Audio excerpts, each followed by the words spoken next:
अब तक आप लोगों ने ये सुना और समझा कि 2 जून 2026 के दिन गुरु बृहस्पति ने अपना राशि परिवर्तन किया और कर्क राशि में जाकर गुरु ने उच्चत्व को प्राप्त किया।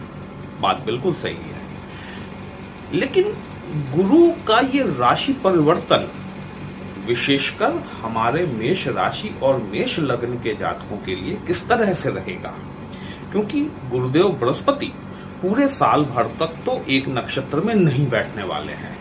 18 जून 2026 के दिन गुरु बृहस्पति अपना नक्षत्र परिवर्तन करने वाले हैं। मैं आपको इन डेप्थ जानकारी देना चाहता हूं, गहराई तक लेकर चलना चाहता हूं कि इस नक्षत्र परिवर्तन के पश्चात आपको किन क्षेत्रों से विशेष लाभ मिल सकता है, कहां पर आपको सावधानी रखनी चाहिए। नमस्कार दोस्तों, कैसे हैं आप सभी। मैं आपका ज्योतिष मित्र श्लोक वर्मा आपके अपने चैनल श्री हनुमंत कृपा में आपका हार्दिक स्वागत करता हूं, अभिनंदन करता हूं। साथ ही अपने बड़े भैया श्री हनुमान जी से करबद्ध निवेदन करता हूं कि अपने हनुमत कृपा परिवार के सभी सदस्यों को, नए जुड़ने वाले सभी सदस्यों को सुख समृद्धि प्रदान करें, उन्हें उनके कार्यों में आशातीत सफलता प्रदान करें। ये जो मेरे पीछे आप 1 का लिखा हुआ अंक देख रहे हैं, ये इस बात को दिखाता है कि या तो आपकी राशि मेष है या फिर आपकी लग्न मेष है।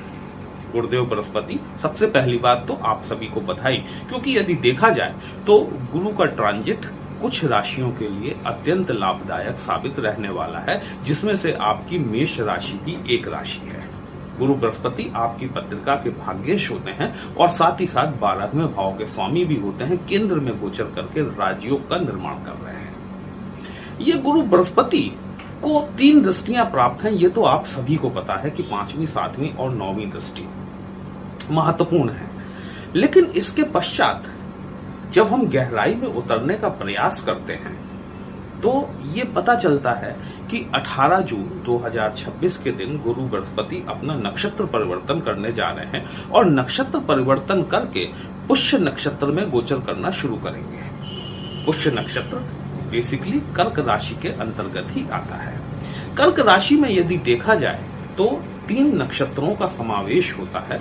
एक तो आपका पुनर्वसु नक्षत्र, दूसरा पुष्य नक्षत्र और तीसरा आश्लेषा नक्षत्र। पुष्य नक्षत्र के 4 चरण, प्रथम, द्वितीय, तृतीय और चतुर्थ, ये 4 चरण जो है ये कर्क राशि के अंतर्गत ही आते हैं। इस नक्षत्र के अधिष्ठाता या कहें कि इस नक्षत्र के देवता जो हैं वो स्वयं बृहस्पति देव हैं। जब भी कोई प्लैनेट अपने स्वयं के नक्षत्र में गोचर करता है, निश्चित तौर पर बड़ा बलवान होता है, बहुत पावर बढ़ जाती है उसके अंदर, और वो आपको आपकी पत्रिका में जिस हिसाब से बैठा हुआ है उस हिसाब से शुभाशुभ परिणाम देने में पूर्ण रूप से समर्थ और सक्षम होता है। गुरु बृहस्पति की आज हम दृष्टियों की चर्चा नहीं करेंगे। आज हम गुरु बृहस्पति के नक्षत्र परिवर्तन की चर्चा करने वाले हैं। ये नक्षत्र परिवर्तन में कर्क राशि में जो है लगभग 18 जून से लेकर 18 अगस्त तक पुष्य नक्षत्र में ही गुरु बृहस्पति गोचर करेंगे। 3 डिग्री 20 मिनट से लेकर 16 डिग्री 40 मिनट तक इस नक्षत्र का कर्क राशि के अंतर्गत विस्तार है, मतलब इसका फैलाव है। तो आप 18 जून से 2 माह में गुरु बृहस्पति इस नक्षत्र को क्रॉस करेंगे। चूंकि गुरु बृहस्पति अतिचारी हैं, इनकी स्पीड ज्यादा है, तो ये 2 माह में ही एक नक्षत्र को पूरी तरीके से कवर अप कर लेंगे। आप 18 जून से 15-15 दिन आगे की गणना करके चलें। 18 जून 2026 के दिन बृहस्पति अपना जब इस कर्क राशि में पुष्य नक्षत्र में गोचर करेंगे तो ये सबसे पहले सूर्य नवांश में गोचर करना शुरू करेंगे। सूर्य नवांश बेसिकली आपकी पत्रिका के 5म भाव को देखा जाता है। 5म भाव आपके सूर्य नवांश को रिफ्लेक्ट करता है। इस दौरान आपको आपकी एजुकेशन से रिलेटेड या फिर आपकी संतान पक्ष की एजुकेशन से रिलेटेड कोई शुभ समाचार सुनने के लिए मिल सकता है। यदि वो संतान बाहर जाने के लिए इच्छुक है उच्च शिक्षा हेतु, वहां पर आपको शुभ समाचार मिल सकता है। यदि आप वीजा वगैरह के लिए अप्लाई कर रहे हैं, वहां पर आपको सफलता मिल सकती है। इसके 15 दिन पश्चात गुरु बृहस्पति कन्या नवांश में गोचर करेंगे। ये आपका 6th हाउस है। जब गुरुदेव बृहस्पति का गोचर आपके कन्या नवांश में हो रहा होगा, तब यहां पर आपको, यदि आप कोई लोन लेना चाह रहे हैं, किसी बड़े लोन की आपको उम्मीद लगा के आप बैठे हुए हैं, और ये बेसिकली आपके कर्म क्षेत्र के लिए, यदि आपके प्रोफेशन के लिए यदि आप कोई कर्ज लेना चाह रहे हैं, तो यहाँ पर गुरु बृहस्पति निश्चित तौर पर आपकी मदद करने वाले हैं। लेकिन इस ड्यूरेशन के दौरान आपको थोड़ा सा अपने खान पान पर नियंत्रण रखने की आवश्यकता है, क्योंकि यहाँ पर गुरु बृहस्पति जो है ये आपको थोड़ी पेट से रिलेटेड, मतलब एब्डोमेन रिलेटेड गैस्ट्रिक प्रॉब्लम वगैरह यहाँ पर आपको देखने के लिए मिल सकती है। तो अपने खान पान पर थोड़ा सा नियंत्रण रखें, और अगर आप नौकरी करना चाह रहे हैं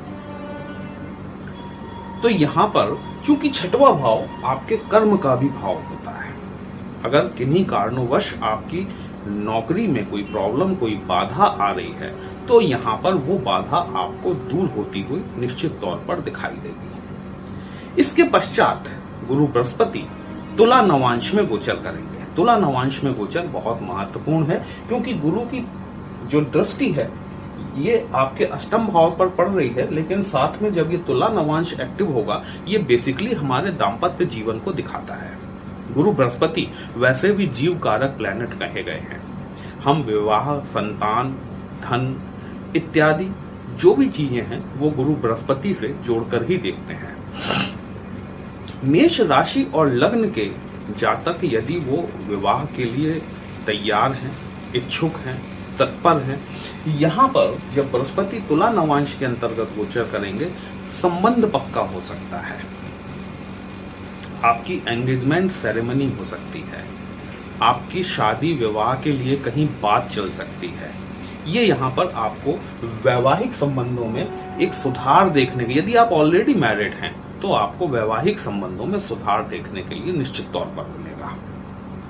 इस दौरान यदि आप कोई नया बिजनेस शुरू करना चाह रहे हैं, या फिर आप पब्लिक रिलेशन से जुड़े हुए व्यवसाय में हैं, कार्य करते हैं, यहाँ पर गुरु बृहस्पति आपको निश्चित तौर पर मदद करने वाले हैं। ये जो टाइम रहेगा, ये विशेषकर देखा जाए तो एक जनमानस से जुड़ने के लिए, दाम्पत्य संबंधों में मधुरता के लिए, दाम्पत्य संबंध स्थापित करने के लिए, नया बिजनेस शुरू करने के लिए, बिजनेस को एक्सपेंड करने के लिए एक बहुत अच्छा टाइम फ्रेम रहने वाला है।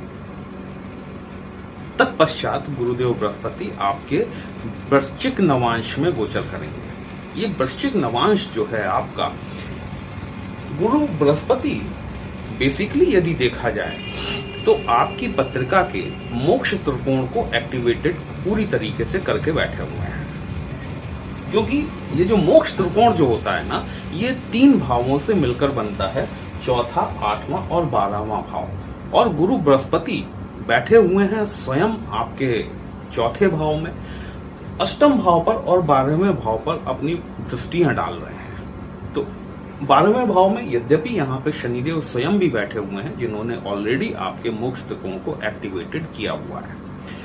अष्टम भाव पर जब दृष्टि पड़ रही है, साथ ही में जब वृश्चिक की तरफ गुरु बढ़ना शुरू करेंगे, वृश्चिक नवांश में जब गोचर करना शुरू करेंगे, वृश्चिक राशि बेसिकली छुपी हुई चीजों की राशि है, रहस्यात्मक चीजों से जुड़ी हुई राशि है, भूमि से निकलने वाले पदार्थों से जुड़ी हुई राशि है।